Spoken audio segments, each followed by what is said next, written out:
Welcome to my YouTube channel.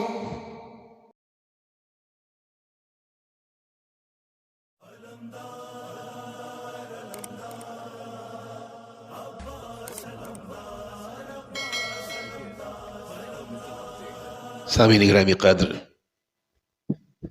آپ تمام معزز سننے والوں کی جانب سے اور خود اپنی طرف سے میں بارگاہ مہدی فاطمہ میں بانو دو جہاں کی ولادت کی تہنیت اور تکریم پیش کرتا ہوں، اور اس کے بعد اپنی جانب سے آپ تمام سننے والوں کی معزز سننے والوں کی خدمت میں جگر گوشہ رسول مخدوم کونین خاتون جنت بی بی سیدۃ النساء العالمین علیہ السلام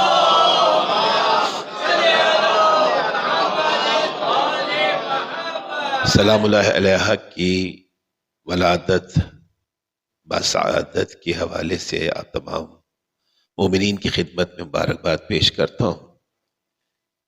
اس طرح سے ہم نے شہزادی کے غم کے ایام میں بی بی سے اپنی مودت اور عقیدت کا اظہار کیا، اسی طرح سے بی بی کی ولادت بھی متقاضی ہے کہ ہم بانو دو جہاں کے اس دن کو بھی پوری معرفت کے ساتھ منانے کی کوشش کریں۔ یہ وہ دن ہے کہ جب کائنات کے سب سے عظیم شخص کو کائنات کی سب سے عظیم بیٹی رب قدیر نے کوثر کی صورت میں عطا فرمائی۔ آپ مسلسل اس حوالے سے گفتگو سماعت فرما رہے ہوں گے، اور سورہ کوثر پر بہت اجمالی گفتگو، بہت ہی مختصر سی گفتگو ہم نے ایام فاطمیہ میں بھی کی۔ آج ذرا سے مختلف حوالے سے، تاکہ نوجوان متوجہ ہو سکیں کہ بی بی کا یوم ولادت ہمیں حقیقت میں کیا دعوت فکر دیتا ہے۔ بی بی وہ تحفہ عظیم ہے جو فخر موجودات کو کوثر یعنی نسل کثیر کی صورت میں عطا کیا گیا۔ بی بی کی عظمتوں کو سامنے رکھتے ہوئے سامعین گرامی قدر سنام کلام میں آیت تطہیر کو تلاوت کیا گیا ہے۔ یہ وہ آیت مبارکہ ہے کہ جو کسی تعارف کی محتاج نہیں ہے۔ 33ویں سورے کی 33ویں آیت کا یہ ایک جزو ہے جسے آیت تطہیر کے نام سے ہم اور آپ سب جانتے ہیں۔ اے اہل بیت محمد، خدا نے ارادہ کر لیا ہے کہ نجاست کو تم سے دور کر دے۔ نہیں، نجاست کو تم سے دور کر دے نہیں، نجاست کو تم سے دور رکھے۔ دور کرنا اور ہے، دور رکھنا اور ہے۔ محمد والے محمد بابا سے بلند رہے سلامات۔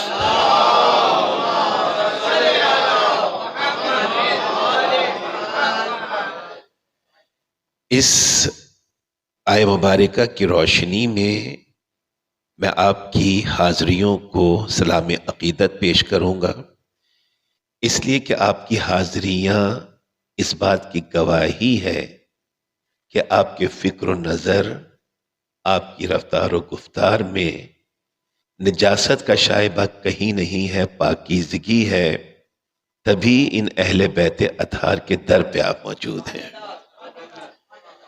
اے اہل بیت محمد، خدا نے ارادہ کر لیا ہے کہ نجاست کو تم سے دور رکھے اور تمہیں پاک و طاہر کر دے نہیں، تمہیں پاک و طاہر رکھے اس حق کے ساتھ جو پاک اور طاہر رکھنے کا حق ہے۔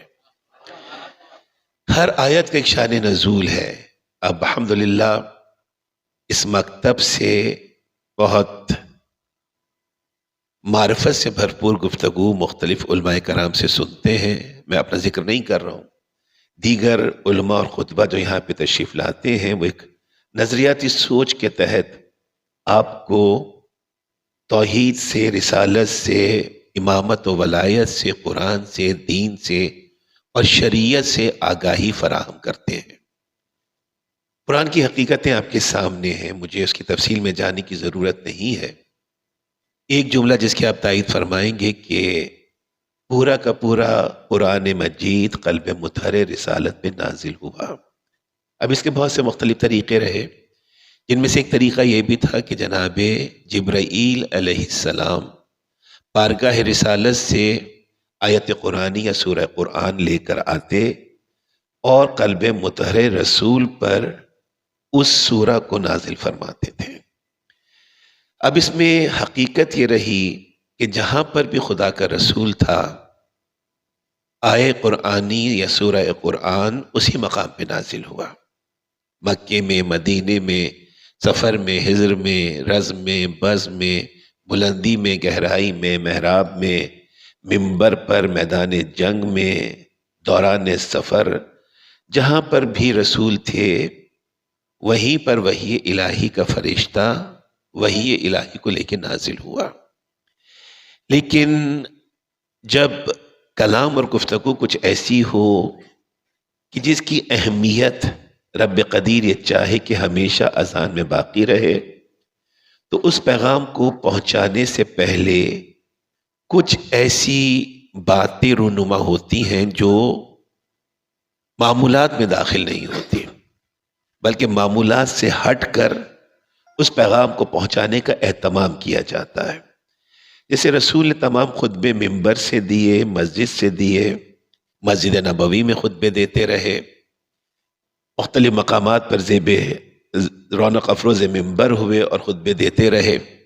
لیکن جب بات اہم تھی اور اس کو پہنچانا اس لیے ضروری تھا اور اس طرح سے ضروری تھا کہ لوگ اس کی اہمیت کو رہتی دنیا تک محسوس کرتے رہے، تو رب قدیر نے اس اہم پیغام کو جب رسول کے ذریعے سے پہچنوایا تو اب طریقے کو یا معمول کو بدلا۔ اب شہر میں آنے کا انتظار نہیں کیا، مسجد نبوی میں پہنچنے کا انتظار نہیں کیا، بلکہ تپتے صحرا میں روک کر ولایت علی ابن ابی طالب کا پیغام رسول کی زبان سے امت تک پہنچایا ہے۔ نعرہ حیدری محمد والے محمد بابا سے بلند نعرہ صلوات۔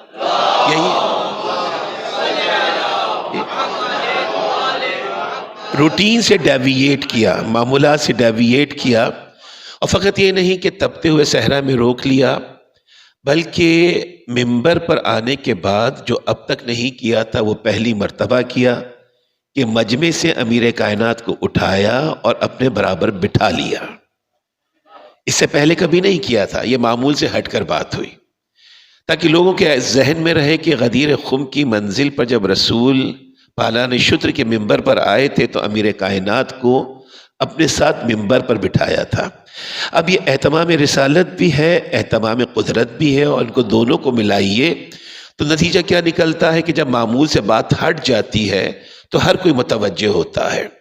اب جب رسول نے بولنا شروع کیا تو 1,20,000 کا مجمع سن رسول کو رہا تھا، دیکھ علی کو رہا تھا۔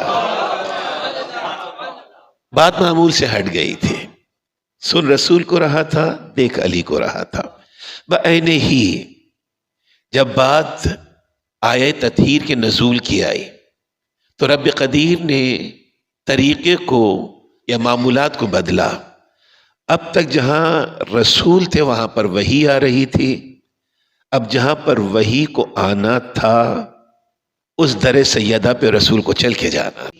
وصف میں میری جدہ فاطمہ زہرا میرے جد علی ابن ابی طالب سے کم نہیں ہے۔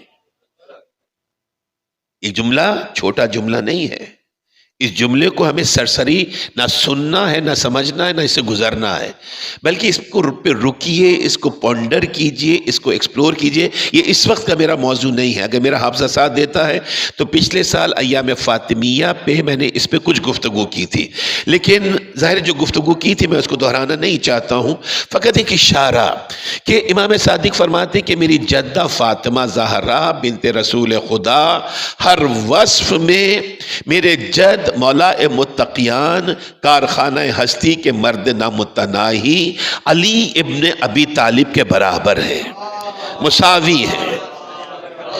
بلند ترین صلوات بھیجیے عظمت محمد والے۔